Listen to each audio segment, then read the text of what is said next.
सद्गुरु श्री ब्रह्मचैतन्य महाराज गोंदवलेकर यांचं प्रवचन 13 मे. स्वतःला सुधारण्याचा प्रयत्न करावा. वास्तविक काही न करणे, आपण काही करतो आहोत किंवा आपल्याला काही करायचे आहे असे न वाटणे हाच परमार्थ.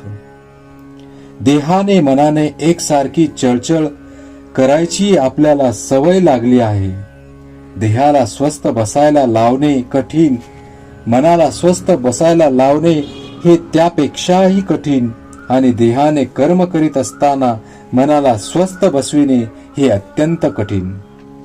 मनाला खरे म्हणजे स्वास्थ्य हवे, पण ते मिळविण्याकरिता साधन म्हणजे प्रयत्न करणे जरूर आहे.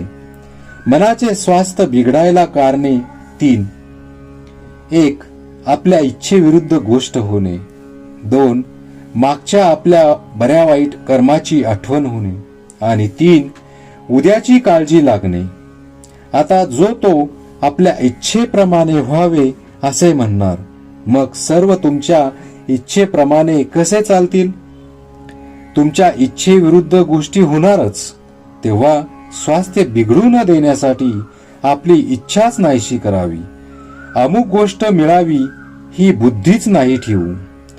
हाव सोडावी, लोकांची आस सोडावी. जे काही होते ते रामाच्या इच्छेने झाले म्हणावे. प्रत्येक गोष्ट रामाने केली म्हणणे म्हणजे अखंड भगवंताच्या अनुसंधानात राहणे. आपला अहमपणा खरोखर किती खोल गेला आहे पहा. समोर दिसत असलेल्या गोष्टीकडे बेमालूम डोळे झाक करून आपण आपल्या दोषांचे खापर बिनदिक्कत दुसऱ्यावर फोडायला तयार होतो.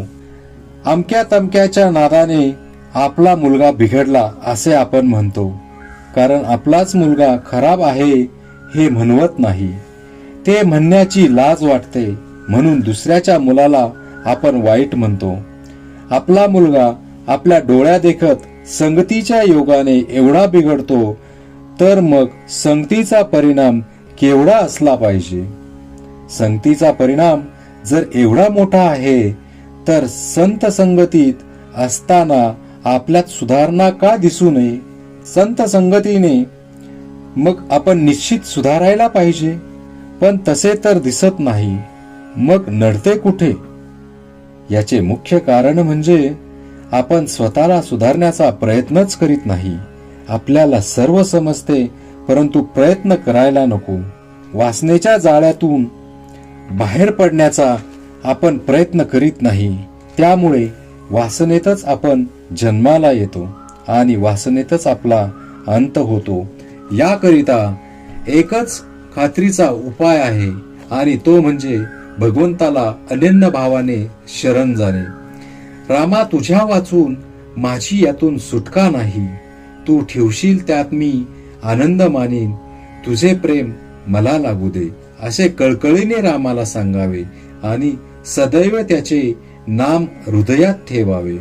तो उदार परमात्मा तुझ्यावर कृपा केल्याशिवाय राहणार नाही याची खात्री बाळगा.